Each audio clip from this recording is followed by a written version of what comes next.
안녕하세요. 송파구에 사는 여자 고등학생입니다. 보통 이런 데에는 시월드의 이야기가 많이 나오고 부부 이야기가 많이 나오는데 저는 저희 새언니와 시어머니인 저희 엄마 이야기를 해볼까 해요. 저희 집은 나름은 잘 사는 편에 속하는 집이고 오빠는 대학원에서 만난 새언니랑 결혼했어요. 둘 다 아직도 공부 중이고 원하는 공부 마무리한다면서 아직 조카는 없는 상태인데요. 새언니의 집도 잘 사는 편이고 새언니의 부모님도 두 분 다 고학력자의 교육자 집안이라고 들었어요. 그래서인지 새언니 첫인상도 굉장히 나긋나긋하고 많이 배운 사람 티가 나는 멋있는 사람이었는데 처음 봤을 때 나도 나중에 저렇게 멋있는 사람이 되고 싶다 생각이 들었고 심지어 얼굴도 엄청 예쁘거든요. 새언니는 저희 집에서 굉장히 잘하고 저희 엄마가 좀 귀찮게 불러대거나 어디 같이 가자고 해도 싫어하는 내색 없이 다 맞춰주는 편이었어요. 저는 인터넷 게시판에서 시월드 이야기도 많이 접하고 이런 사연에서도 진상 시어머니 이야기를 보면 저희 엄마랑 가까운 편이라고 생각이 드는데 어쩜 새언니는 저렇게 불쾌한 내색 한 번 안 하시는지 천성이 착한 분인가 싶기도 했거든요. 그런데 며칠 전 엄청 대박 사건이 터지고 말았어요. 같이 백화점에 쇼핑 간 새언니가 저희 엄마랑 크게 싸우고 뺨까지 때리는 스케일 큰일이 있었거든요. 이 놀라운 이야기를 듣고도 가족들은 아무도 믿지 않았고 심지어 모두 언니 편을 들었을 정도면 저희 엄마 성격이 어떤지 짐작이 가시려나요? 저희 엄마 백화점이나 마트에서 돈 많이 쓰긴 하지만 유명한 블랙리스트에 올라간 고객일 거예요. 돈 있으니까 대놓고 싫은 내색은 못하는데 어느 매장에 들어가도 직원들이 멈칫하거나 회피하려는 시선이 저는 느껴지거든요. 뭐 하나를 사더라도 꼬치꼬치 질문을 엄청 많이 하고 귀걸이 두세 개 고르는데 나머지 비교하는 제품 설명을 다 해달라고 하고요. 여기까지는 그냥 소비자니까 궁금해서 그런가 보다 할 수 있는데 설명하는 말 한마디 한마디마다 꼬투리를 잡는다고 해야 하나?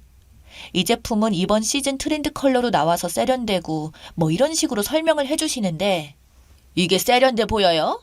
촌스럽구만. 이런 식으로 꼭 부정적인 언급을 하고요.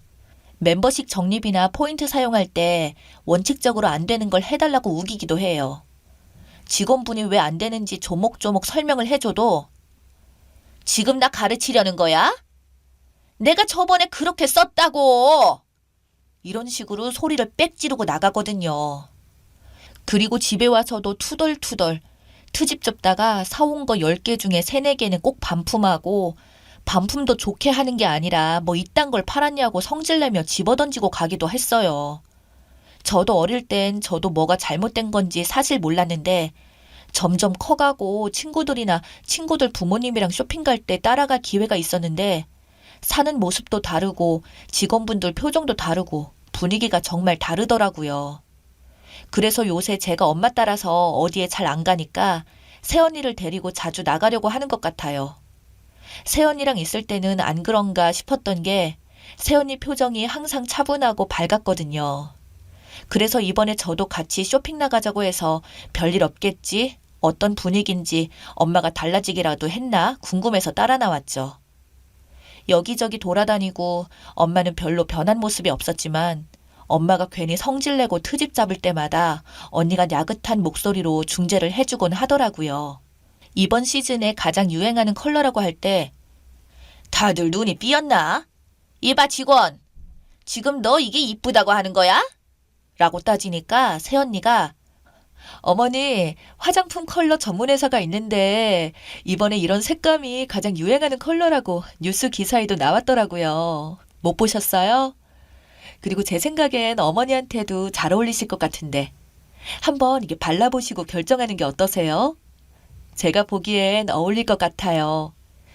이런 식으로 할 말 없게 만들어버리는 스킬 쓰니까 엄마도 머쓱한지 볼에 한번 발라볼게요. 하고 넘어가더라고요. 저는 항상 옆에서 좀 멀리 떨어져서 그 상황이 끝나길 기다리곤 했었거든요. 역시 배운 사람은 다르구나 싶더라고요. 그래서 굉장히 오랜만에 편하게 쇼핑을 하는 중이었어요. 그러다가 가정용품 매장에 들어갔는데 엄마가 계속 무슨 냄비 더 사고 싶다 했었거든요. 거기서 또 직원분한테 엄마가 시비를 걸더라고요. 코팅이 어떻네, 손잡이가 무겁네 하면서요. 거기 직원분은 젊은 분은 아니고 조금 나이 있으신 아주머니셨는데 정말 친절하게 설명도 잘해주셨어요. 아마 저희 엄마를 처음 보는 분이 아닐까 싶기도 하더라고요. 자기도 집에서 이 냄비를 써서 요리를 했는데 용량도 넉넉하고 이물질도 안 들러붙고 재질이 어쩌고 하시는데 엄마가 또 막말하더라고요. 넌 내가 집에서 한가롭게 가족들 밥이나 만들고 있을 것 같이 생겼냐? 라면서요. 아니 그럼 요리 안 할 거면 냄비를 왜 사고 싶어 하는 건가요? 그리고 젊은 분도 아닌데 반말하고 그러니까 새언니 앞이라서 그런지 제가 다 부끄럽더라고요. 고객님, 요리 자주 안 하시더라도 파티 요리 시에도 용량이 넉넉해서 몇 인분까지 한 번에 만드시기 좋고요. 그래서 제가 먼저 껴들었어요. 엄마, 과소비하지 마. 안 살 거면 그냥 나가. 하니까 그동안 항상 조용했던 제가 반응한다 생각했는지 딸이 자기 편 안 들어주니까 화가 나서 그러는지 저한테 막말을 막 퍼붓는 거예요. 이년은 지 귀찮을 땐 따라오지도 않다가 왜 오늘 따라와가지고 헛소리야? 평소에 저한테 저렇게 막말하거나 욕한 적이 없었는데 직원들이랑 얘기하다가 그래서인지 저도 놀랐고 우리 엄마가 이중인격자라는 생각도 들더라고요. 그런데 평소와는 다르게 새언니가 정색을 하면서 어머님 그만하시죠 하더라고요. 저도 당황했지만 고분고분하던 새언니가 가로막으니 엄마는 새언니한테도 막말을 시전해버렸어요. 너 뭐야? 인연이 이쁘다 해줬더니 시어머니 무서운 줄 모르고 어디서 도끼 눈을 뜨고 말대꾸야? 어머니 그만하시고 나오세요.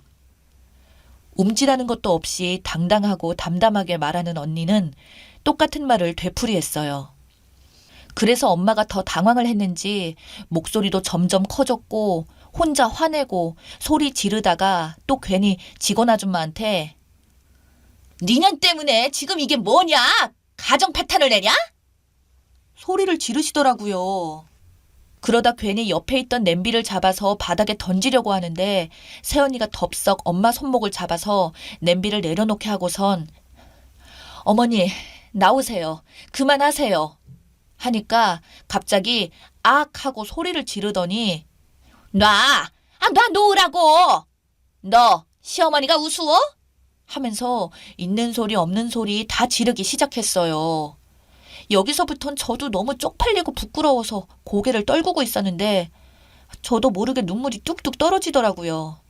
그런데 갑자기 찰싹 살을 감는 때리는 소리에 놀라서 고개를 들어보니 엄마가 새언니 뺨을 때렸더라고요.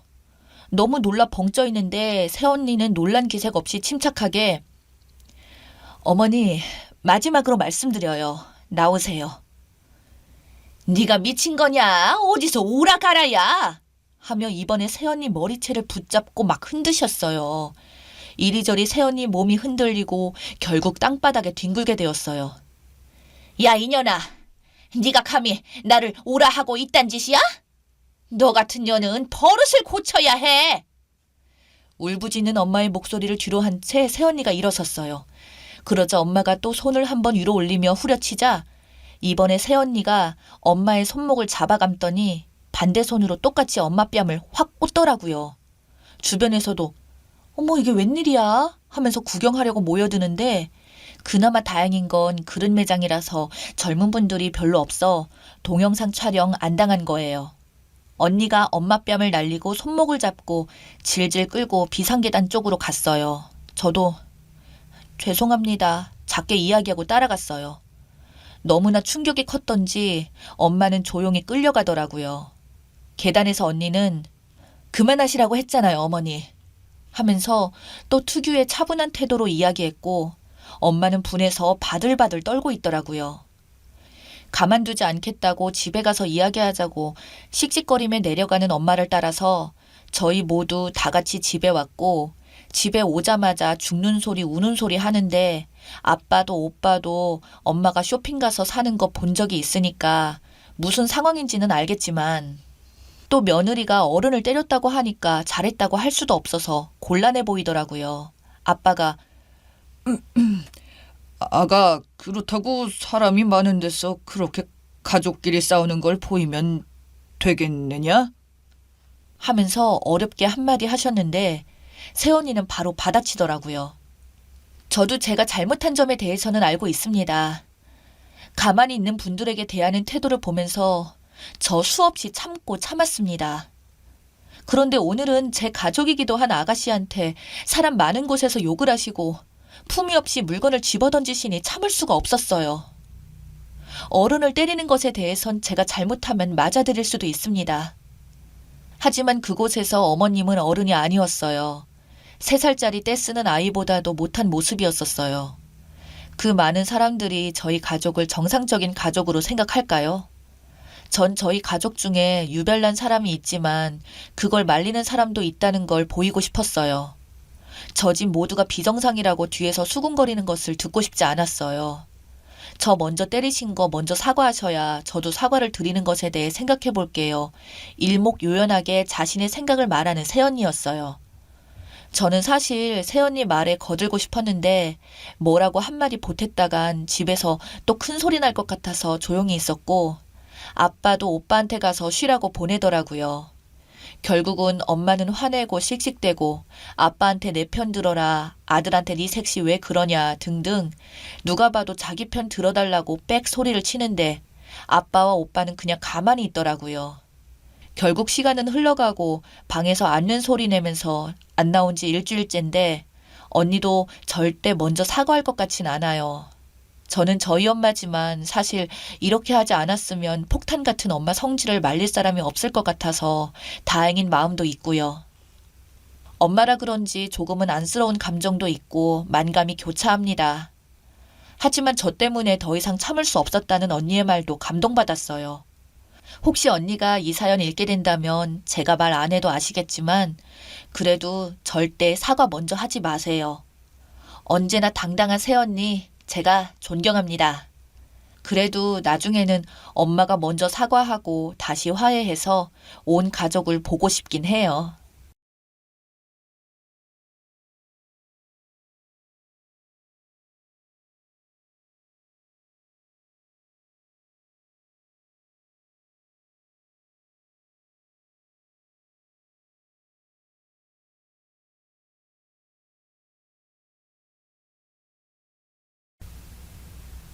안녕하세요. 올해 60대인 남자입니다. 저는 젊은 나이에 사업을 하여 나름대로의 꿈을 이루었는데요. 어릴 때부터 농사꾼의 아들로 태어나 소작농 생활을 하며 배운 것 하나 없이 서울로 상경해 안 해본 일 없이 일을 했었습니다. 다행히 운이 따라주어서 돈도 벌고 했습니다만 그렇게 일한다고 정신없이 달리다 보니 자식 교육이 망가져 있더군요.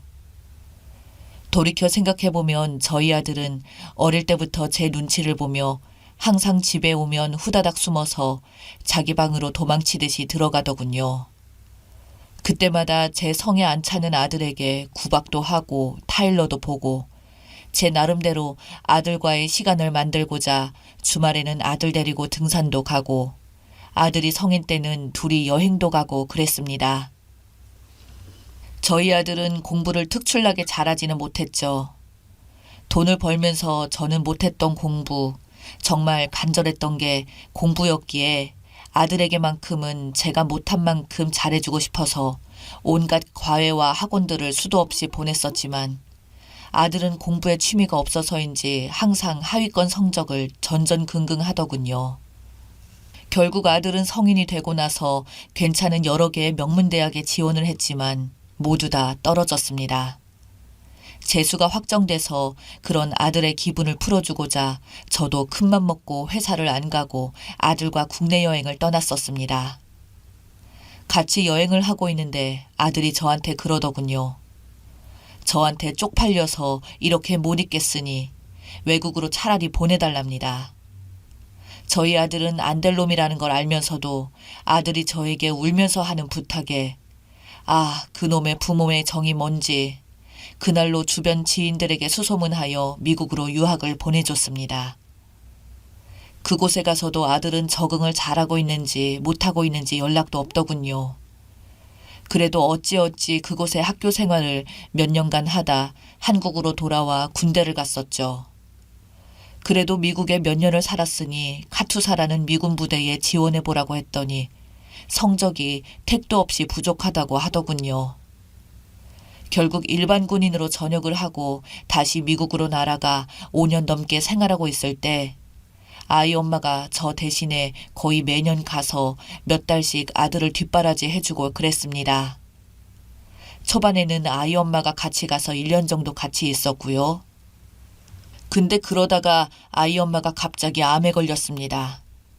아들을 부르자니까 애엄마는 다 큰 아들 중요한 졸업식에 불러와서 마음 힘들게 하면 안 된다며 저에게 졸업 때까지만 기다리자고 하더군요.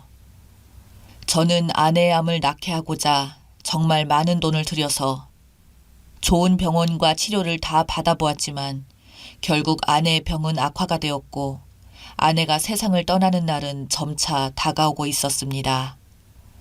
그 무렵 아들이 졸업을 하여 제가 그동안 엄마의 투병 이야기를 했더니 아들놈이 한다는 소리가 아직도 기억이 나는군요. 자기 여자친구랑 졸업여행 가기로 했는데 꼭 지금 가야 되냐고요. 계획을 이미 다 짜놨는데 이런 거 미리 말을 해주지라며 전화상으로 짜증을 있는 대로 다 내더군요. 순간적으로 저는 이놈이 미친 게 아닌가 싶어서 너무 화가 나 욕을 퍼부으며 야 이놈아, 짐승조차도 낳아준 부모가 죽는다고 하면 모든 일 다 팽개치고 옆에 있을 터인데 널 위해서 아픈 것도 숨기고 너만 챙기고 바라보던 엄마가 죽는다는데 넌 그놈의 여행이 더 중요하다고 말하냐? 그냥 평생 오지 말고 너 알아서 살아라. 앞으로 없는 자식으로 치겠다. 라고 말하니 바로 비행기를 끊고 날아오더군요.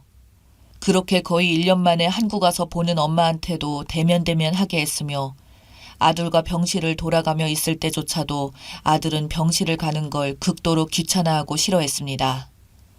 그런 아들의 모습을 저는 도저히 못 참고 너무 화가 나 뭐라고 할 때면 저희 아내는 저보고 아직 어려서 그렇다고 자기가 이제 가고 나면 저랑 아들만 남을 텐데 곧 죽을 자기 때문에 아들이랑 그렇게 척지지 말라고 하더군요. 몇 년 만에 보는 아들 그래도 보고 싶어 하지 않았냐고 하더군요. 그렇게 아내의 만류에도 어쩔 수 없이 참았지만 아들은 죽어가는 엄마를 앞에 두고 임종이 다가온 날조차도 여자친구와 통화를 한다고 자리를 몇 시간씩 비우곤 했습니다. 결국 아들이 자리를 비운 동안 아내는 눈을 감았습니다. 아내는 죽어가며 저에게 부탁이 있다고 우리 진성이 당신이 사랑스럽게 키워달라고 울면서 말하더군요. 제가 아들을 얼마나 싫어하는지 느꼈는지 아내는 죽기 직전까지도 그게 이내 마음에 걸렸나 봅니다. 제가 대답을 안 하고 있자 자신이 죽어서도 눈을 편히 못 감을 것 같다고 부자가 척지는 것도 보기 싫다며 울던 아내에게 마지못해 알겠다고 노력하겠다고 했습니다. 하지만 제 아들놈은 그렇게 떠난 자기 엄마의 죽음 앞에서도 눈물 한 방울 흘리지 않으며 장례식장에서조차도 뭐가 그렇게 급한지 여자친구와 통화하며 있더군요. 정말 뺨이라도 한 대 쳐올리고 싶었지만 아내의 말이 자꾸 머릿속에 맴돌아서 참고 또 참았습니다. 그렇게 아내의 장례식이 끝나고 아들놈은 어디서 그런 걸 배웠는지 엄마 명의로 된 재산의 상속 이야기를 저한테 먼저 꺼내더군요. 어이없고 기가 차서 순간 화를 참지 못해 아들의 뺨을 후려쳤습니다. 이 짐승만도 못한 놈아, 엄마에 대한 예의도 없이 여친이랑 놀아나더니 이제 너 낳아준 엄마 하늘 날아가니 돈이 그렇게 가지고 싶었냐? 라고 물었습니다. 아들은 억울한 얼굴로 어차피 자기한테 줄 거면 이런 기회가 있을 때 주면 되는 거 아니냐며 저한테 상속 전부 다 해버리면 나중에 세금만 복잡해질 테니 자기 이제 졸업하고 미국에서 사업 한번 제대로 해보려고 하는데 돈이 필요하다며 말을 하더군요. 정말 기가 막혔지만 아니 무슨 사업을 할 건데? 라고 말해보니 무슨 헬스장을 차려서 여자친구는 경영을 해보려고 한다며 영어 한마디 모르는 제 앞에서 온갖 영어를 써가며 유식한 척은 다 하더군요. 아들놈이 하는 것을 보아하니 제가 안 준다고 하면 소송이라도 할 기세라 아들놈이랑 그렇게까지 가고 싶지도 않고 아내 말이 떠올라 그냥 지분만큼 넘겨주고 보냈습니다. 2번 다시 너한테 돈은 안 준다고 했더니 저한테 억울한 표정이 되어서는 아빠 그 많은 재산은 어쩌려고요? 라고 말하길래 저는 그건 내가 알아서 할 테니 앞으로 2번 다시 돈 이야기 꺼내지 말아라. 그 돈만 해도 큰 돈이니 네가 알아서 네 힘으로 이루어 봐라 라고 했죠. 그렇게 아들을 떠나보낸 지 2년이 지난 어느 날 집에 갑자기 예고도 없이 아들이 불쑥 찾아왔더군요. 명절 때도 연락 한 번 없던 놈이 찾아와서 무슨 일이냐고 했더니 아들이 아버지 보러 오는 게 당연한 거 아니냐며 너스레를 떨던 놈. 직감적으로 뭔가 원하는 게 있다는 걸 알았습니다. 그래도 제가 아비인지라 2년 만에 본 망나니 같은 자식이라도 불편해하면서도 오랜만에 보니 반가운 마음도 들더군요. 같이 밥을 먹으며 한다던 사업은 잘 되냐고 물었더니 어두운 안색으로 사실 그것 때문에 들을 말씀이 있다고 하며 헬스장 사업이 망했다고 합니다. 같이 운영하던 여자친구가 매출 금액을 다 빼돌려서 도망가고 사실상 사기를 당한 거라 경영난이라고 매달 월세랑 오픈하면서 빚이랑 더해서 지금 파산이라고 빚이 너무 크다며 저보고 한 번만 살려달라고 하네요. 어쩜 불길한 예상은 정말 딱 그대로 가는 건지 뭐 말로는 첫 달은 진짜 잘 되었고 거기서 여자친구가 도망만 안 갔으면 자기가 정말 엄청난 부자가 될 수 있었는데 라는 말들을 늘어놓는 아들을 저는 그냥 그저 뻔히 멍하니 바라보았습니다. 그래서 빚은 얼마냐고 하니까 아파트 한 채 값은 부르더군요. 처음 하는 사업을 그렇게 대책 없이 크게 한 것도 모자라 빚까지 지면서까지 사업을 벌린 것이었더군요. 정말 이 못난 아들놈은 사업한다고 거들먹거리며 돈 벌어보지도 않았고 밑바닥도 모르는 놈이 무슨 사업인지. 그래서 저는 못난 아들에게 이렇게 말했습니다. 너를 위해서 너도 나도 늘 뭐 쭉 있으니 네가 스스로 일어나서 그 돈 다 갚으면 내가 그 돈만큼 해주겠다고. 그게 너를 위한 길이고 그 계기가 진짜 성공하는 길일 거다 라고 말했습니다. 그랬더니 이 망나니 자식이 눈이 뒤집혀서는 지금 그 돈이 없으면 자기가 당장 죽게 생겼다면 난리를 치더군요. 그래서 저는 나한테 돈 맡겨놨냐고 너 엄마 죽은 받은 그 많은 돈 들고 갈 때 내가 뭐라고 했는지 기억 안 나냐고 하니까 아버지 재산에 비하면 그건 돈도 아니잖아요. 이딴 소리를 버젓이 하더군요. 아버지 죽으면 어차피 그 돈 다 내 거지 않냐고. 이왕 주실 거 기분 좋게 주시면 되지. 뭐하러 이렇게 서로 얼굴 붉히며 싸우냐. 라며 저한테 되레 구박을 하더군요. 저는 정말 어이가 없어서 멍하니 아들을 쳐다보다 제가 식당에서 그냥 먼저 나갔습니다. 아들이 급하게 뒤따라 달려나와서 돈 안 줄 거냐고 하더군요. 너한테 줄 돈은 단 10원도 없다고 당장 썩 꺼지라고. 내가 죽어서도 너한테 돌아갈 돈은 아무것도 없을 거라니까. 아들놈이 코웃음 치며 어차피 죽으면 법적으로 그 재산 모두 제가 들고 가게 되어 있다고. 진짜 꼰대처럼 그러냐고 비아냥거리는데 아주 정말 혈압이 올라 미칠 것 같더군요. 니깟 놈한테 재산 줄 바에는 모조리 다 사회에 환원할 거다. 라니까 아버지 요즘은 그것도 재산 소송하면 아빠 죽고 나서 다 받을 수 있어요. 몰랐어요? 라며 비아냥거리더군요. 그렇게 아들놈이 사라지고 나서 이 폐류나 말종 같은 아들놈한테 뭘 어떻게 해야 될까? 대체 무엇이 문제일까 하며 아내의 사진을 멍하니 보며 혼자서 술 좀 많이 마셨습니다. 그리고 아들에게 전화를 걸어 말했습니다. 아들놈은 전화 받자 저한테 말하길 이제 생각이 좀 바뀌셨나? 어차피 줄 거 왜 그리 빡빡하시냐? 라며 저를 훈계하듯이 하는 말에 저는 모든 돈을 다 쓰고 죽을 거다.